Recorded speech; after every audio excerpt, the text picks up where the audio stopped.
یعنی کہ ابراہیم علیہ السلام بھی مسلمان تھے اور رسول اللہ محمد صلی اللہ علیہ وآلہ وسلم بھی مسلمان ہیں۔ اس سے یہ بات صاف کلیئر ہو گئی کہ رسول اللہ محمد صلی اللہ علیہ وآلہ وسلم کو ابراہیم علیہ السلام کے دین کو فالو کرنا تھا، یعنی کہ اسی دین اسلام کو، جیسے کہ حج اور پھر عید الاضحیٰ کی قربانی، یہ بھی ابراہیم علیہ السلام سے ہی ہمیں ملا ہے اور اسی کو فالو کرنا تھا۔ تو یہ کہانی کیا تھی؟ آئیں ذرا ایک نظر اس پہ بھی ڈال لیتے ہیں۔ ابراہیم علیہ السلام ہجرت کر کے، یعنی کہ مائگریٹ کر کے کہیں دور چلے گئے اپنے قبیلے سے، ٹرائب سے۔ ان کے ساتھ صرف ان کی وائف تھیں۔ ابراہیم علیہ السلام کی ایج اس وقت 87 ایئرز تھی اور ان کی کوئی اولاد نہیں تھی۔ انہوں نے اللہ سے دعا کی، قرآن سورہ الصفات آیت نمبر 100، اے میرے پروردگار مجھے ایک بیٹا عطا کر جو نیک لوگوں میں سے ہو۔ اسی کی نیکسٹ آیت نمبر 101 میں اللہ نے فرمایا تو ہم نے ابراہیم علیہ السلام کو ایک بردبار لڑکے کی بشارت دی، یعنی کہ عقل مند لڑکے کی یا قوت اور برداشت رکھنے والے لڑکے کی۔ اسی سے نیکسٹ آیت 102، وہی لڑکا جب اس عمر پہ پہنچ گیا کہ اس کے ساتھ چلے پھرے تو ایک دن ابراہیم علیہ السلام نے اس بچے کو اپنا خواب سنایا، جس میں ابراہیم علیہ السلام نے دیکھا تھا کہ وہ اپنے بچے کو ذبح مطلب قربان کر رہے تھے۔ ابراہیم علیہ السلام نے یہ خواب سنا کے اپنے بیٹے سے پوچھا، اب تو بتا تیرا کیا خیال ہے؟ اس بچے نے کہا، ابا جان جو کچھ آپ کو حکم دیا جا رہا ہے اسے کر ڈالیے، آپ انشاءاللہ مجھے صبر کرنے والوں میں پائیں گے۔ یہاں اس بات کو آپ سب سے پہلے سمجھ لیں کہ پروفٹس کو، یعنی کہ اللہ کے نبیوں کو جو بھی خواب آتے ہیں وہ اللہ کی طرف سے میسیجز ہوتے ہیں۔ کسی بھی نبی کے خواب میں شیطان کبھی نہیں آیا۔ اور یہاں ایک اور بات کو سمجھیں کہ ایک بوڑھا شخص جو آلموسٹ 100 کی ایج کے قریب ہے، اس نے اپنے رب سے، اپنے اللہ سے ایک اولاد مانگی، ایک بیٹا مانگا، اور اللہ نے اپنے اس بندے کی سن بھی لی اور اسے بیٹے سے نواز بھی دیا۔ لیکن اب جب وہ شخص 100 سال کی ایج پہ، جب اپنی بزرگی پہ ہے، تب اللہ نے وہ بیٹا اس سے واپس مانگ لیا۔ آپ ذرا سوچیں کہ اس باپ کے دل پہ اس وقت کیا گزر رہی ہوگی۔ دراصل اللہ یہاں اپنے بندے کو، اپنے نبی کو آزمانا چاہ رہا تھا کہ کیا وہ مجھ سے اتنی محبت کرتا ہے کہ اپنی سب سے پیاری چیز اللہ کی راہ میں قربان کر دے۔ یہ اتنی بڑی آزمائش تھی کہ اللہ نے خود سورہ الصفات آیت نمبر 106 میں کہا، یقیناً یہ کھلی آزمائش تھی۔ سورہ الصفات آیت نمبر 103، آخر کو جب ان دونوں نے ہمارا حکم مان لیا تو وہ منظر کیا تھا نہ پوچھ، کہ جب ابراہیم علیہ السلام نے اپنے بیٹے کو پیشانی کے بل، یعنی کہ سر کے بل الٹا لیٹا دیا۔ یہ اس لیے کیا ابراہیم علیہ السلام نے، تاکہ کہیں موقع پہ باپ کی محبت نہ جاگ جائے۔ جب اپنے ہی بیٹے کے گلے پہ چھری پھیرنی ہو تو یہ کوئی آسان کام نہیں ہوتا۔ ایک روایت میں آتا ہے کہ ابراہیم علیہ السلام نے اپنے بیٹے کو لیٹایا، چھری لی اور ان کے گلے پہ پھیر دی، خون اڑا اور ان کے ہاتھوں پہ آیا۔ ابراہیم علیہ السلام نے اپنی آنکھوں پہ پٹی باندھ رکھی تھی، فوراً ہی انہوں نے پٹی جیسے ہی آنکھوں سے ہٹائی، انہوں نے دیکھا تو ان کے ہاتھ پہ خون تھا، لیکن وہاں بچہ نہیں بلکہ دمبا لیٹا ہوا تھا، لیم، اور ان کا بیٹا ان کے ساتھ کھڑا تھا۔ اللہ نے دمبے کی قربانی قبول کر لی تھی۔ آیت نمبر 104 اور 105، اور ہم نے آواز دی کہ اے ابراہیم علیہ السلام، آپ نے خواب سچ کر دکھایا، ہم نیکی کرنے والوں کو ایسے ہی انعام دیتے ہیں۔ آیت نمبر 107 سے 109، اور ہم نے ایک بڑی قربانی فدیے میں دے کر اس بچے کو چھڑا لیا، اور ہم نے ان کا ذکر ہمیشہ کے لیے بعد کی نسلوں میں چھوڑ دیا۔ سلام ہے ابراہیم علیہ السلام پہ۔ ایک اور ریفرنس قرآن سے، قرآن سورہ کوثر آیت نمبر 2، اللہ نے رسول اللہ محمد صلی اللہ علیہ وآلہ وسلم سے فرمایا، بس تم اپنے رب کی ہی عبادت کرو اور اللہ کی راہ میں قربانی کرو۔ ایک طرف یہ آیت بیان کی ہے اللہ نے، اور دوسری طرف سورہ حج آیت نمبر 37 میں اللہ نے کہا، تمہاری قربانیوں کا نہ مجھے گوشت پہنچتا ہے اور نہ ہی خون، بس اللہ تمہاری اس قربانی سے تمہارے تقوی کو چیک کرتا ہے۔ اسی سنت ابراہیمیہ پہ چلتے ہوئے رسول اللہ محمد صلی اللہ علیہ وآلہ وسلم سے ریفرنس میں ایک حدیث ہے، بک صحیح بخاری، حدیث نمبر 2950۔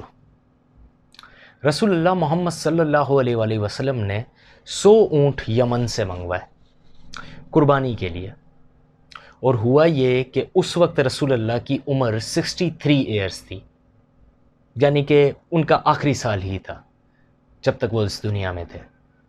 تو انہوں نے 100 اونٹ منگوانے کے بعد 63 اونٹ اپنے ہاتھ سے نہر کیے، اور باقی 37 اونٹ انہوں نے مولا علی علیہ السلام کو گفٹ کر دیا، یعنی کہ ان کو پھر مولا علی علیہ السلام نے نہر کیا۔